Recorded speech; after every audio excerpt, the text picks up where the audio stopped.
Good morning mga ka-girlmates. Ayan, ngayon, ang oras ay 7:30 o 7:40. Ayan no mga ka-girlmates, no? Ang aga-aga pa. Ito, nag-video na naman ako. Siyempre, para sa inyo to. Ayan no, dagdag kaalaman lang no, kahit hindi tayo mga professional. No, di natin, na-share ko lang yung mga nagawa ko dati nung may sakit pa akong GERD, no, na may anxiety, may panic attack ako. Ayan, no, sinishare ko lang sa inyo yung mga yung mga nakatulong sa akin. Ayan, no. At syempre, ito nga mga ka-grademates, napakaganda kasi sakto umaga talaga. Ayan. Ikikwento ko lamang sa inyo bago ko ipagpatuloy ang ating video. Ayan, no. 2017, nagkasakit ako. Ayan, nagkasakit ako ng GERD hanggang 2019. Tapos, 2020, medyo babalik siya. Medyo bumabalik siya ng 2020 dahil nga sa pandemic, no? Dahil nga sa COVID. Pero, naiwasan naman kasi hindi naman kami as in sobrang nahirapan noon. Siguro, bumalik talaga, lumala yung sakit ko lalo. Siguro kung yung panahon na yun, talagang simot kami, salat talaga kami. Ayan, no? Talagang napakahirap. No? May ganun ka ng karamdaman tapos hindi ninyo alam ano yung panggastos nyo, di ba? Pero salamat sa Diyos kasi nung panahon na yun talaga naman, ang partner ko, kahit di siya pumapasok, tuloy-tuloy yung sahod niya. Ayan. Pasensya na, no? May ubo pa. Parang may ubo ako. Ayan. Kasi kakagaling ko lang din sa ubo ng mga nakaraan. Ayan nga mga ka-grademates. Nakatulong din. Ayan, no? Simula nga nagkasakit ako. Wait lang, dami nagchat-chat. Ano ba yan? Ayan. No, unti-unti na nga ako gumaling sa GERD. Ayan, no. Basta napansin ko kasi mga ka-grademates, no, yung sakit ko na GERD, mas nagiging mahirap siya dahil sa anxiety. Ayan, no? Anxiety kasi nasa utak natin siya. So, dapat, mas lagi tayong maging masaya, maging positive, no? Iwasan yung mag-isip ng mga problema, ng mga negatibo.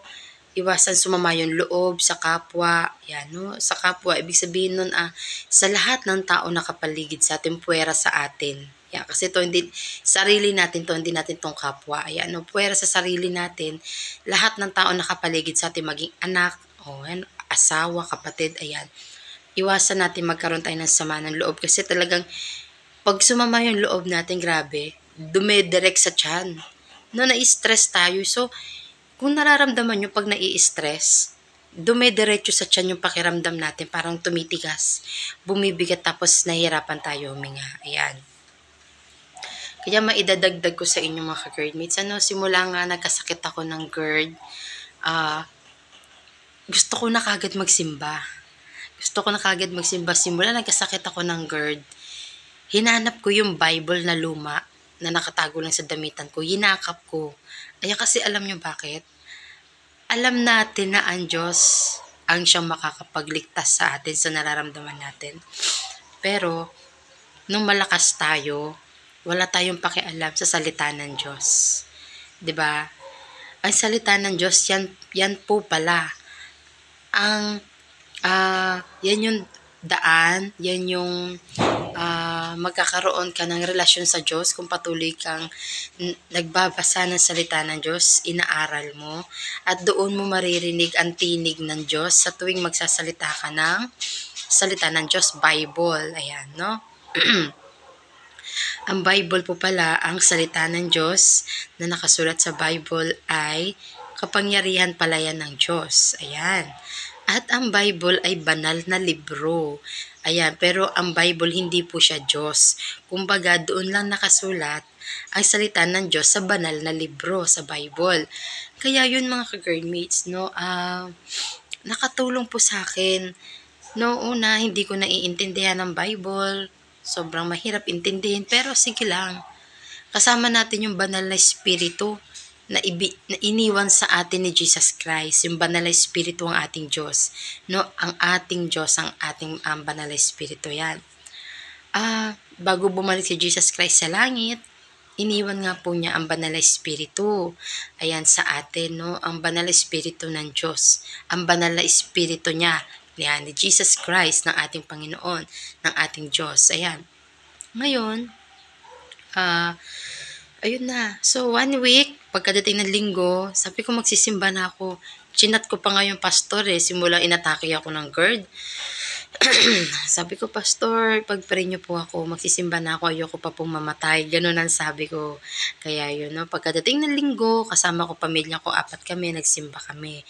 Kasi talagang di ako nagsisimba, ayoko. Pinipilit ako lagi ng nanay ko, pero hindi talaga ako nagsisimba. Pero yun na nga, simula nagkasakit ako, doon lang ako ulit natuto hanapin ng Diyos at pumasok sa loob ng simbahan at magbasa ng kanyang salita. Alam nyo mga ka-GERD-mates, malaki ang naitutulong ang salita ng Diyos. Kahit makinig ka lang, yan, no? Makinig ka ng salita ng Diyos sa YouTube.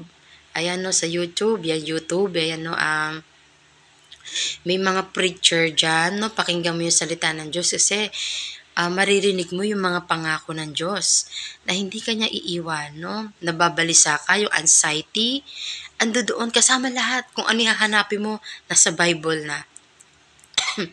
Kompleto po, tubig, pagkain, nasa Bible po mababasa ninyo kung ano ang tubig at kung ano ang pagkain, ano yung tinapay ng buhay. Kompleto po, damit, andiyan, no? Andiyan lahat kompleto. Kaya mga ka-GERD-mates,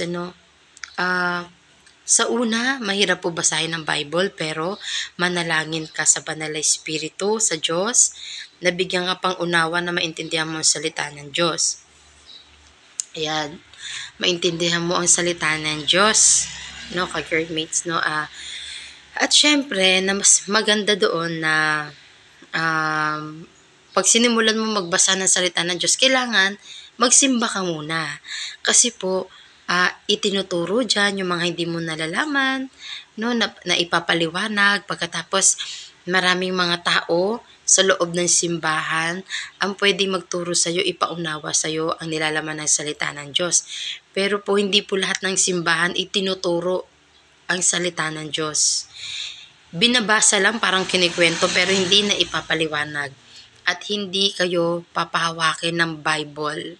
Kaya kasi pag pinahawak sa inyo ang Bible, mga ka-GERD-mates, malalaman ninyo ang katotohanan. So, ibig sabihin, may ibang simbahan na hindi kayo papahawakin ng Bible. Bakit? Kasi ayaw malaman, ayaw ipaalam sa inyo ang katotohanan. Yun po ang dapat pag-ingatan. Pagpasok sa simbahan, dapat yung nagtuturo doon ay naglilingkod po talaga sa Diyos.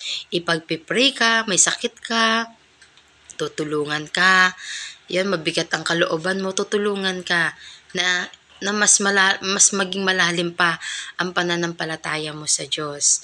At tapos ito, ang salita ng Diyos, talagang ihahayag sa iyo, ipapaliwanag, ipapaunawa, ipapaalam ang lahat. Ayan. No, ako po kasi ako ay isang Christian ako, sa Christian church po ako nagsisimba. Masasabi ko po na talagang maganda, walang itinatago, pinapayagan kami humawak ng Bible, nalalaman namin ang pangako ng Diyos. Kasi may ibang simbahan na hindi po talaga, wala kayong alam, no? Sayang po na may iba na itinatago ang katotohanan ng Diyos, katotohanan ng salita ng Diyos. Ayan. Dati nga po mga ka-GERD-mates, nung bago pa lang YouTube channel ko, namimigay po ako ng Bible. Bumili po ako ng maraming Bible, tapos ipinamigay ko po yun. Pero ngayon hindi na. Ayan, kasi syempre, wala na po akong budget pambili ng Bible. Mahal din po kasi ang pagbili ko ng Bible, no, parang mga nasa 100 plus. Ayan, mahal na po yung 100 plus. Tapos, madami pa. O, diba? Ngayon po, mas inuuna ko po yung pangangailangan ng mga anak ko kasi mga nag-aaral po ang aking anak. Ayan. Kaya ngayon mga ka-GERD-mates, maganda po talaga ang magbasa ng salita ng Diyos. Ayan na. Kasi po, pag magbasa ka ng salita ng Diyos, nalilinis po yung utak natin, yung isip natin. Kasi, lalo na yung may mga anxiety. Ayan, no? Andiyan lang yung anxiety sa isip natin, sa utak natin. Kaya pag magbasa ka ng salita ng Diyos, mga ka-GERD-mates, makakatulong po yan sa'yo. Lagi ko nga po sinasabi, ang GERD, lalong nagiging mahirap pag may anxiety ka, anxiety disorder, no? Parang halos lahat na lang takot ka, no? Kaya salita ng Diyos ang makakatulong, mga ka-GERD-mates. Napakabuti, makapangyarihan at tunay ang pangako ng salita ng Diyos. Kaya yun lang, mga maraming salamat po, mga ka-GERD-mates, no? God bless you sa nanonood.